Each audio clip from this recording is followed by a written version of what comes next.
We're getting ready to start. We'd like to start out with a little musical melody. You know, welcome back, my friends, to the show that seems to never end.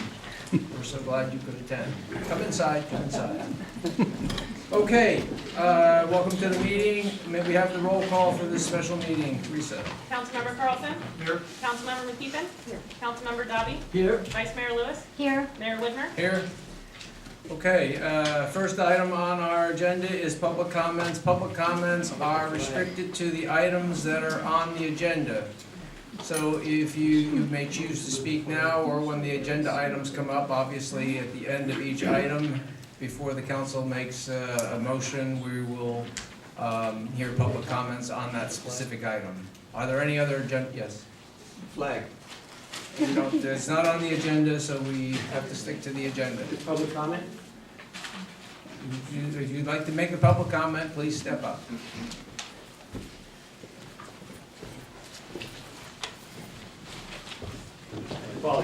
Okay, first one. Sandy Crittenden, 117 Header Drive. First off, I want to announce, or I want to invite everybody to the concert in the park tomorrow night at 6 o'clock. This is a time for us to put all of our enemies and make them all friends again. We had a great concert last month with the Groove Kings, and they were fantastic. We had a great turnout, and everybody enjoyed it. So we're going to have salsa music tomorrow night. It's at the park. Bring a glass of wine or a soda pop and a picnic lunch if you want, or dinner, and come enjoy it. Enjoy it. Time? Time, 6 o'clock. Yeah, 6 sorry. So, hope everybody comes, bring your friends. The other thing I'd like to ask is today at the meeting, can we all keep our comments to the agenda items? We all have opinions that go beyond the agenda items. And we can make this a long, long meeting, or we can stay tuned. And I would hope that all the members of the residents and the council will keep their comments direct and courteous and respectful of everybody here. Thank you. Right? Thank you, Sandy. That wasn't exactly a topic item. We're going to let it slide on this. Because you gave us an invite to the council, to the concert. Mike McPherson, 122 Watkins Avenue. I promised not to talk about the concert. I do have comments on the ballot language of the two resolutions for which there is language, and a brief comment about the EIR. With respect to the Little League part, I don't see how the words spectator bleachers encompass what I at least saw many months ago at Jennings Pavilion that was presented at the time as a world-class ballpark. That included a permanent brick structure, bathrooms, storage facilities, seating for players and coaches, as well as spectators. To me, it's a ballpark, and it should be called that. And I think that those two words can be replaced with Little League ballpark, baseball ballpark, however you want to describe it. But a very simple, broader definition, I think, would be much more illuminating for the residents to vote upon. With respect to the library, to me, this language is torture. Dedicated for library purposes only, yes, I understand that. Library purposes can include books, computers, 12 mobile libraries that would run around to schools, senior centers, and yes, parks to bring those activities to those locations. So the implication that this needs to be used for a library building, I don't see how it belongs. And certainly the definition of open space is arguable at best. The definition that's been used to indicate that it won't use any existing open space is one that is very narrow, doesn't include anything that doesn't include just patios. Patios don't have walls, don't have ceilings, don't have roofs, but that's not considered open space under this definition. So I don't know why I wouldn't just say, should the town replace its existing library with a newly built structure in Holbrook Corner Park, and let all the rest of it be left to the pros and cons and the spin that's going to come from the politicking anyway. Finally, with respect to EIR, I did respond by email to both the draft EIR and the final EIR. I'm here today in front of you to say I hope you do not approve it. I take exception to the idea that the construction noise can be mitigated. This indicates it can, fine, but I'll just read from this, from the EIR itself. Topic areas can be mitigated to a less than significant level with the exception of transportation, circulation, and parking. Those are three big issues. And if they can't be mitigated to a less than significant issue, then I don't think it should be approved. Thank you. Any other public comments? Is this the time to, are we supposed to go to the first agenda item and then make public comments, or is this for everything? You can either make a public comment on something that's on the agenda item, or you're welcome to come up when we talk about that item. Yeah. Mr. Mayor, generally speaking, it's for people who can't stay for the meeting, who need to get it done ahead of time. It's the same way you can submit them in writing ahead of time, or at this point in time, because the law says it has to be before or during the item, you have to have the opportunity to speak. So it's on here. Most cities don't even include it on it. It's on here because there's some people that might not be able to stay for the whole meeting that need to make their comments in the meeting. Okay? My name is Ann McNerney, and I live on Watkins Avenue. The movement of the meeting from 7 p.m. to 4 p.m. is a continuance of the new Mandarin tactics I spoke about a while ago, an attempt to limit public input for many people who are at work who could not come at 4 p.m. On such hot topics as the placement of the library in the park, the destruction of the main house, destruction of income-producing rentals of Hobart Palmer Park's facilities, both to make room for the new library if placed in the park. The construction of permanent covered Little League bleachers, a building, not as it was worded in the ballot. The ballot, these are all outrages.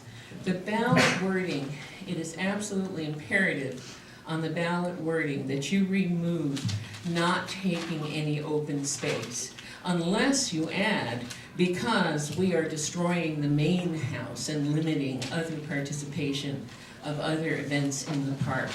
It is absolutely outrageous that you move this meeting to this time where it's harder. I'm happy that a lot of people can come to the meeting.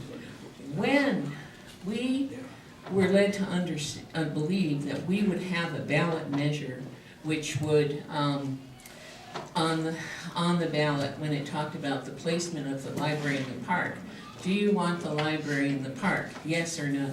Not an editorialized without taking any open space away. That should be in the comment section, and it needs to be stricken. Also, the ballot measure on the Little League needs to say a permanent structure, housing, bleachers. When you just say observation bleachers, you think of sort of sketchy little benches that are on graduated steps. This is not what was proposed. It's a full building with bathrooms. Also, I made some comments, I think, on the EER that I do not think were responded to. I also asked that you not ratify the EER for reasons of circulation and parking and other mitigations. I didn't see anything. I looked to see if it addressed the commercial building on the other side of Watkins Street, which is in Menlo Park. And also, I would ask for a special agenda meeting before, so we can put the issue of term limits on the ballot as well. I suggest they be limited to 2. Thank you. Any other public comments? Just John.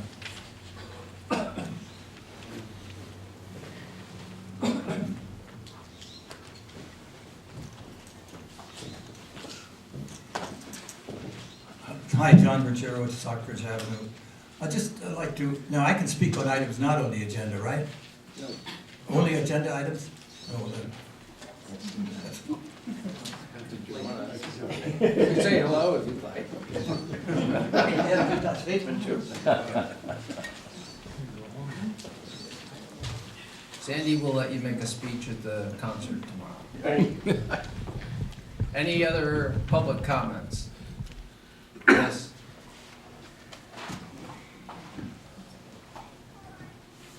My name is Bob Roser. I'm at 23 Wilburn Avenue. I would like to ask the town council to clarify the library situation. I see a thing that says that the architect recommended 15,500 square feet. Then I saw something that said the library would be 12,500. Then I saw something that said the library would be no larger than the footprint of the current house, which I believe is around 4,500. For a two-story, I think that would give you about 9,000. Then I hear that the hardscape and the walks, et cetera, are included in the footprint of the house. That's news to me that those kind of things are included in the footprint, but if that's the case, I'd like to be clear upon what we're talking about in terms of what is going to be replaced in Homer Park. I would appreciate that. Any other public comments? Okay, seeing none, we'll close public comments and we'll move to the regular agenda. So the first one is resolution certifying the final environmental impact report for Atherton Library Building Project. Lisa, are you going to do this one? Thank you. I'll give you a brief introduction on the item. The item before you tonight, as you're aware, is the certification of the final EIR. The final EIR was prepared by the consulting firm of LSA for the library building project. The EIR scoping hearing was conducted December of last year, and the draft EIR was released in March. And we conducted a 45-day public review comment period on the draft EIR, where anyone was able to comment on the contents of that document and the adequacy of the analysis. The Planning Commission conducted a public hearing on the draft EIR on April 25th. LSA then took all the comments received at the Planning Commission meeting, as well as any comments received in writing, prepared a response to comments document, as well as did some additional analysis, which I'll let them explain. And then the final EIR was made available for public review on June 15th. The Planning Commission then conducted a public hearing on the final EIR on June 27th, and the Commission did recommend that the City Council certify the final EIR as being adequate and in compliance with the California Environmental Quality Act. The Commission did have 3 items that we have listed in the recommendation section from the Commission, page 5 of your staff report. And that is further review of the Watkins Avenue El Camino Real intersection, as well as review the signal on Middlefield Road, and base the trip distribution analysis based on the actual library card holder data. So they wanted to forward that recommendation to you, but they also did recommend that you certify the final EIR. At this point, I'd like to turn it over to LSA staff, Teresa Wallace, and she'll walk you through the EIR document. Well, before we do that, Bill, you sent a note out today on the task at hand to the city council. Did you want to summarize that really quickly, for not just the council, but for the people in the audience? Sure, Mr. Mayor. Basically, I wanted to make sure it was understood what is and is not in front of you. For a whole bunch of reasons, we think it's appropriate that the EIR, which does not have anything to do with the project that ultimately may come down the pike, other than it looked at the potential environmental impacts for a whole bunch of projects, potential projects, sites at least. And what the council is actually asked to do is, the findings that are to be made are in the packet, and it's very, very broad. It just says the final EIR has been completed in compliance with CEQA. Well, that's the broadest of them. And what does that mean? Does it mean that the EIR was perfect? No. Does it mean that the EIR covered every single possible environmental issue? Absolutely not. And does it mean that the issues that were covered so thoroughly and so deeply and so broadly that nobody could ever question any of the depth and breadth of the discussion, and that the courts have said no. The concept is one very vaguely that says the council should have a certain amount of environmental information in front of you before you make a decision on the project. Well, the project is going to be deferred if the council takes the action that's proposed until such time as the voters determine whether or not that project is going to be at one location or another. And because of that, the only thing that we're asking the council to do is certify that the EIR is complete, that it reflects the independent judgment, essentially an analysis of the EIR consultants that work for us, and that the final environmental impact report was presented to the decision-making body, the city council, prior to making any decision on the project, the final decision on the project.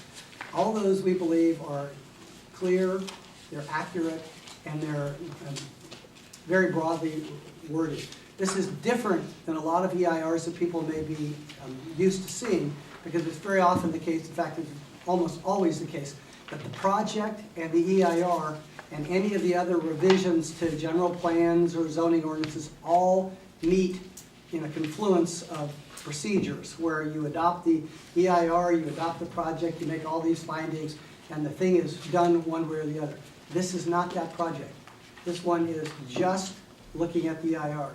It does trigger a different statute of limitations period for challenging the EIR. Instead of the normal 30 days from the notice of determination, it now triggers a 180-day or 6-month period of time in which to challenge the sufficiency of the EIR determination. So that's what's before you tonight.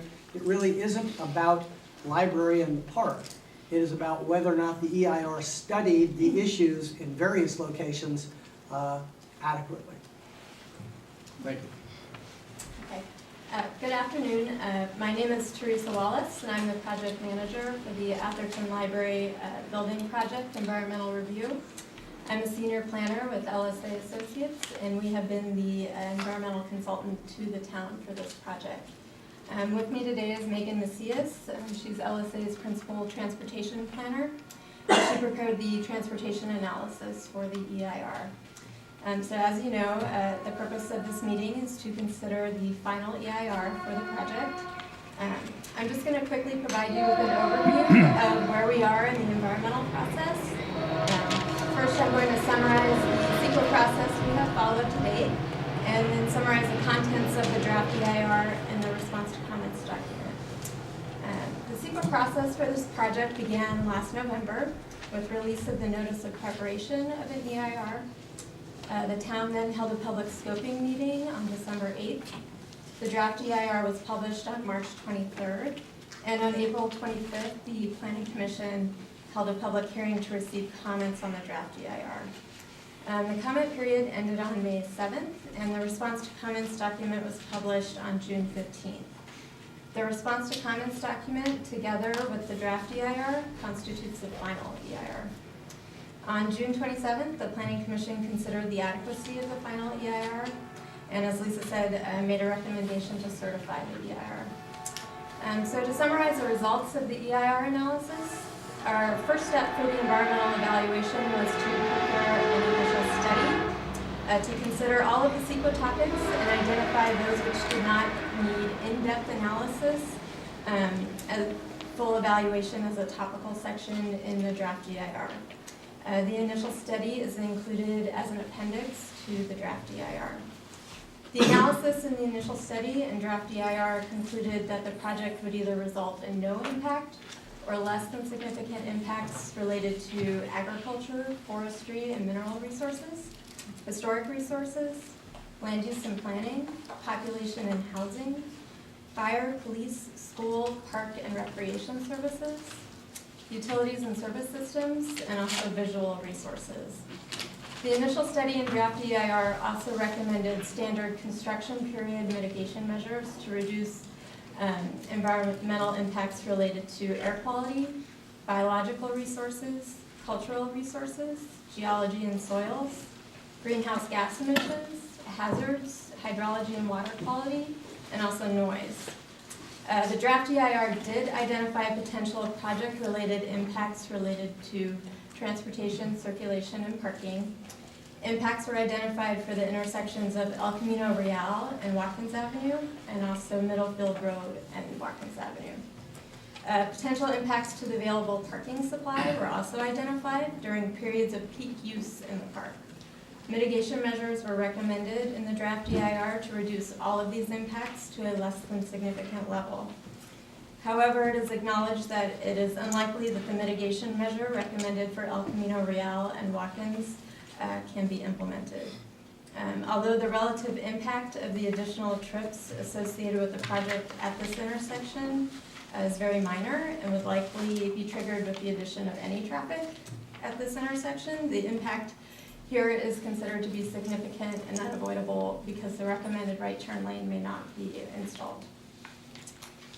So the draft EIR also considered alternatives to the project, including construction of a smaller 10,000 square foot library within the park, a new library at the North Meadows site within the park, a new library at the existing library site, and also a new library at the town center. The draft EIR determined that the smaller library in the park would be the environmentally superior alternative because it would reduce some of the impacts of the project and also would not create new impacts as some of the other alternatives would. So all this information is summarized in the summary chapter of the draft EIR. So the response to comments document was prepared after the close of the CEQA mandated 45-day comment period on the draft EIR. Verbal comments provided at the draft EIR hearing and all CEQA-related written comments received during the comment period were responded to in this document. The town received a total of 9 comment letters from local representatives and agencies and 40 letters from individuals. The only state agency to submit a comment letter on the EIR was Caltrans. So the response to comments document lists all of the agencies, representatives, and individuals that commented on the EIR and includes copies of all the comments. A written response to each CEQA-related comment is also included. Finally, the document includes any corrections or clarifications to the draft EIR that were made in response to the comments. The response to comments document also includes 8 master responses, which address variations of key issues or themes that were brought up by a number of the commenters. These include comprehensive responses to comments on the project description and definition of library operations and service areas, the adequacy of the alternatives analysis, the evaluation of social and economic effects of the project, questions about the general plan, zoning, and park plan amendments, and the project's consistency with adopted planning policies, identification of intersection impacts associated with some of the alternatives, the effect of the recently occupied medical office building on traffic and circulation at El Camino and Watkins, comments and suggestions related to the right turn lane recommendation for El Camino and Watkins, and also requests for recirculation of the draft EIR. So LSA and town staff determined that none of the comments on the draft EIR disclose any new significant information. No new significant or substantially more severe environmental impacts have been identified, and no new feasible mitigation measures or alternatives have been identified which are considerably different from others previously analyzed, and that the draft EIR did not require recirculation. So that concludes my summary of the EIR process. One final point that I want to make that Bill touched on a little bit is about the adequacy of the final EIR and what that means. So I'm just going to read a little bit from the CEQA guidelines, which discuss the standards for adequacy of an EIR. An EIR should be prepared with a sufficient degree of analysis to provide decision makers with information which enables them to make a decision which intelligently takes account of environmental consequences. An evaluation of the environmental effects of a project need not be exhaustive, but the sufficiency of an EIR is to be reviewed in light of what is reasonably feasible.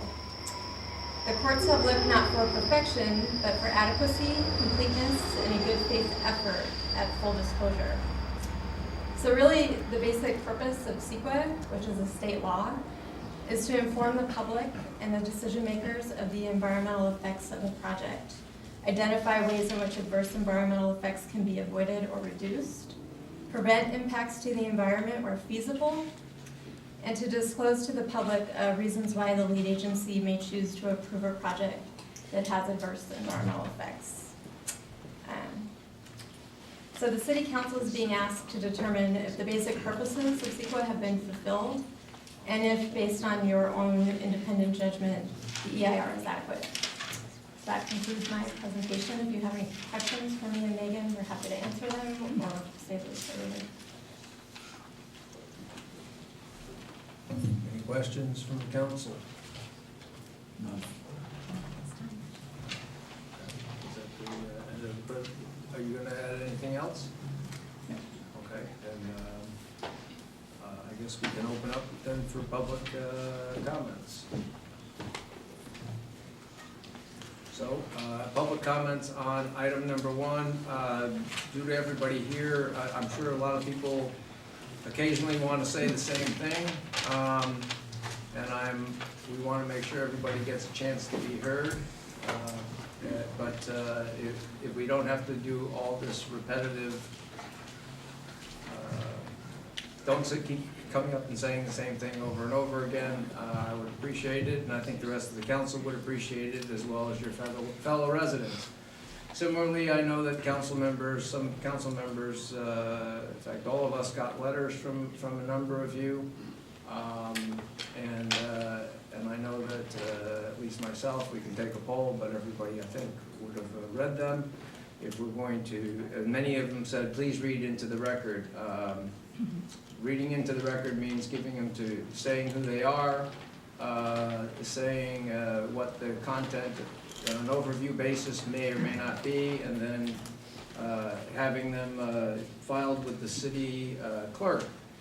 We can read them if we choose to, but I request again that we don't read all of them that have the same thing over and over again, but that we say, I've got a similar one from this person and that person. So with that, we'll open up to public comment. Mr. Mayor? Yes. I have a couple questions I'd like to ask the city attorney. Oh, sure, go If I ahead. may. Yeah. Thank you, Mayor. Bill, I'd like to get your reasons why you think that we need to act with a sense of urgency on the final EIR today, rather than waiting until after the vote. Yeah, Mr. Mayor, members of the council, it's actually a pretty commonsensical approach from a staff perspective, I believe. But we have the EIR, it's complete, the citizens have weighed in, and now you're asking the voters, or you, at least it's on the agenda, ask the voters to weigh in.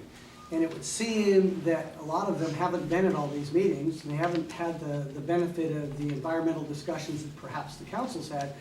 And this document might answer some questions that some of them would have that otherwise would take staff or council time to answer. The timing of when an EIR is determined to be certifiable is sort of almost irrelevant with respect to the project, as long as it's done before the project. And since it's ready to go, and it might actually provide usable information to the public, it was staff's opinion that it would be appropriate to bring it to the council so that